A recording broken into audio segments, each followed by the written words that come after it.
ખાસું બધું કોન્ટેન્ટ મેં વિચાર્યું છે શૂટ કરવાનું, તો કોશિશ કરીશ શૂટ કરવાની. મારું નામ દીપક છે અને આજે છે 365 ડેઝ વ્લોગિંગ ચેલેન્જનો દિવસ નંબર 116.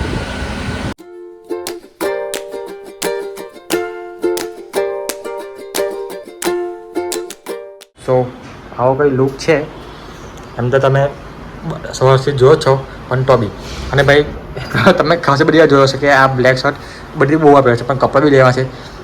કંઈ ને ટાઈમ હશે ત્યારે બહુ જઈને કપડાં બી લેવા છે અને બીજો ફોન બી લેવાનો છે. તો બધી શોપિંગ બી ખાસી બધી કરવાની છે. તો મારી બહાર બંધ કરીએ કે ધૂળ આવી જશે, એટલે ફરી એમ નોર્મલી બંધ કરી લઈએ અને જઈએ. અને કોશિશ કરીશ કે બ્લોગ જેટલું જે વસ્તુ ઇમ્પોર્ટન્ટ હોય ને એ દેખાડું, એ ફાલતુ વસ્તુ દેખાડું. કે ચાર્જિંગ બચાવવાનું છે. જે કામની વસ્તુ છે, જે બતાવવાવાળી ઇમ્પોર્ટન્ટ વસ્તુ છે ને એ વસ્તુ દેખાડીશું. A few moments later. Guys મેં નીકળતો હતો પણ મેં ઓનલાઈન સર્ચ કરીને મોકલાય જોતો કે કેટલા વખતે ઓપન થશે. તો એનો ક્લોઝિંગ ટાઈમ જ 6 વાગ્યાનો છે અને હમણાં વાગ્યા 6. તો ત્યાં જતાં 15-20 મિનિટ તો 10-15 મિનિટમાં થાય કે નહીં, ટ્રાફિક વાગે એમ હરતા ફરવા જઈએ.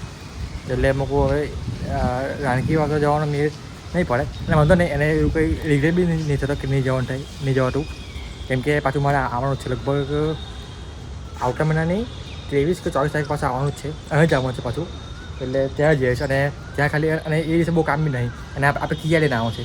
તો એ દિવસે બહુ કામ બી નહીં, તો એ દિવસે આપણે કવર કરી લઈશું.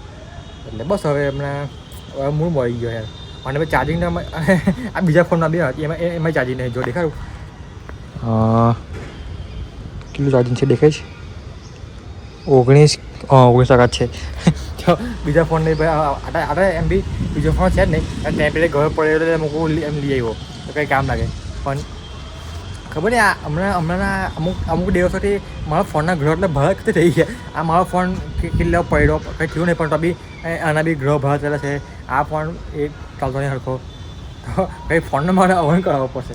બેસિકલી હવે ઉપર મુકાય એમાં એમ જોવા લખો કેવો માલ છે એવો નહીં.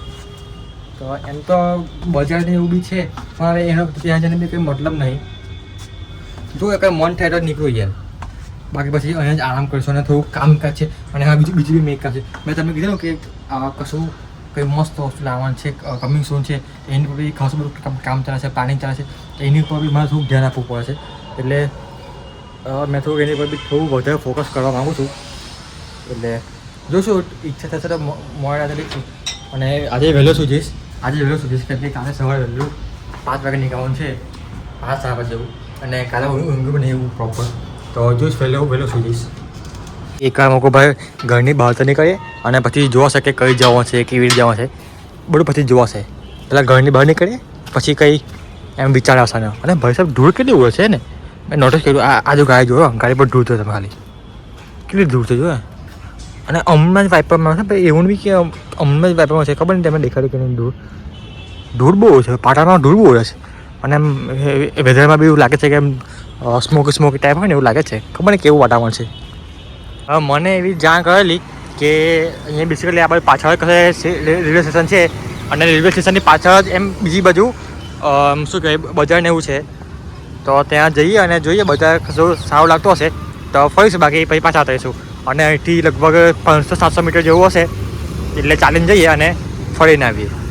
ભાઈ ચાલતા ખાસા બધા દૂર આવી ગયો. અને એક બધા પૂછ્યું બી ખરું હું માર્કેટ કયું, કે મને એમ વાત મળી કે માર્કેટ બધું આ બધુંમાં માર્કેટ જ છે, પણ માર્કેટ જેવું કંઈ લાગતું તો મને છે નહીં. થોડુંક આગળ લગી જોઈએ, પછી એવું લાગે કે કંઈ ઓપ્શન નહીં કે બીજું કંઈ દેખાતો નહીં, તો પછી પાછા ભાગી જઈશું રૂમ પર એટલે ઘર પર. જો થોડું ઘણું આગળ જઈને જોઈએ. આ હોય બોલા ગરબા આરતી, અચ્છા ઓકે. ઓ માં કયા ભગવાન મંદિર છે જોવા દે. હનુમાન રાજ, જય શ્રી રામ.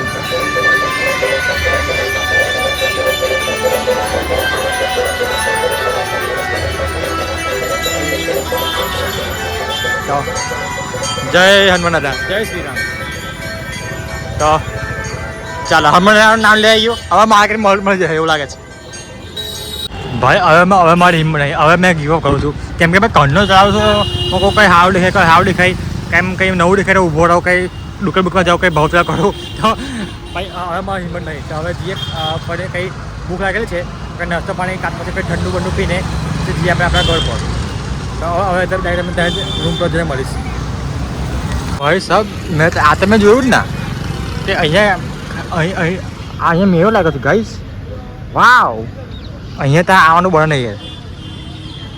તો એક કામ કરીશું અને અહીંથી આ બાજુમાં ઘર છે એક કામ કર્યું રાત્રે મોડે જમી કરીને આવીશું તો કેવું અંધારામાં મસ્ત એટલે લાઇટિંગ એવું દેખાય તો જમી કરીને પછી મોડે આવીશું એટલે કાલે સવારે વહેલું ઉઠવા છે પણ કંઈ આપણે ઉઠી જશું વાંધો નહીં.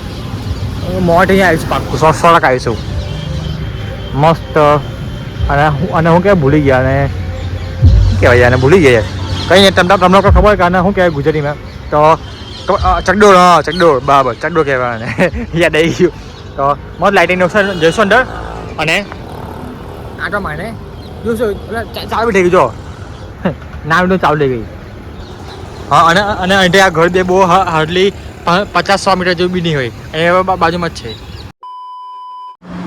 સારું નાના કરતા મારા 11 વાગી ગયા વિચાર્યું કે વહેલો શું જઈશ કેમ કે મારો વિચાર એવો હતો કે આમ ખબર ને મને વહેલું ઉઠવાનું મળતું કાલે તો કોઈ 4-4 મેક્સિમમ 5 વાગે ને 5:30 નીકળવા છે કોઈ 4-4 જેવું ઉઠી જઈશ અને અડધો પોણો કલાક જેવું કે કલાક જેવું શાંતિથી બહાર આમ ફરવા જતે કાઢો પછી સવારની ફીલ લેતે પણ જોઈએ હવે 11 વાગી ગયા છે એલાર્મ મૂકીશું જે ઉઠે છે કે નહીં કેમ કે એ પ્રશ્ન છે તો મારા ઘરથી ઘરની બહાર છે એટલે ઉઠી જવા જેવું જોઈએ પછી કહેવાય નહીં હજુ ઘરે આવે તો ઊંઘી જાઉં બહારથી ઉઠી જાઉં અને વસ્તુ એવી છે કે આટલું મોટું ઘર છે આટલા મોટા ઘરમાં મેં એકલા જોવાનું છું તો દેખાવ તમે જો દેખાડો આ એક રૂમ છે આ સ્ટોર રૂમ ટાઈપ છે એટલે રૂમ જ છે પણ સ્ટોર રૂમ ટાઈપ બનો છે 4 રસોડું છે આ એક બીજો રૂમ છે ત્યાંથી બહાર ગેલેરી બી છે પાછળ બધું છે જગ્યાનું છે ખાસું બધું છે હવે ખાલી ફાટવી ના જોઈએ આટલા મોટા ઘરમાં એમ તો ફાટતી તો નહીં પણ કંઈ કહેવાય નહીં તો બસ હવે તમે જે વસ્તુ એવું તમને કાલના ઘરમાં તમને ખબર પડશે તો બસ યાર આજના વિડીયોને અહીંયા એન્ડ કરીશું તો મળે એક નવા દિવસ સાથે મળે એક નવા વિડીયો સાથે જય શ્રી કૃષ્ણ રાધે રાધે.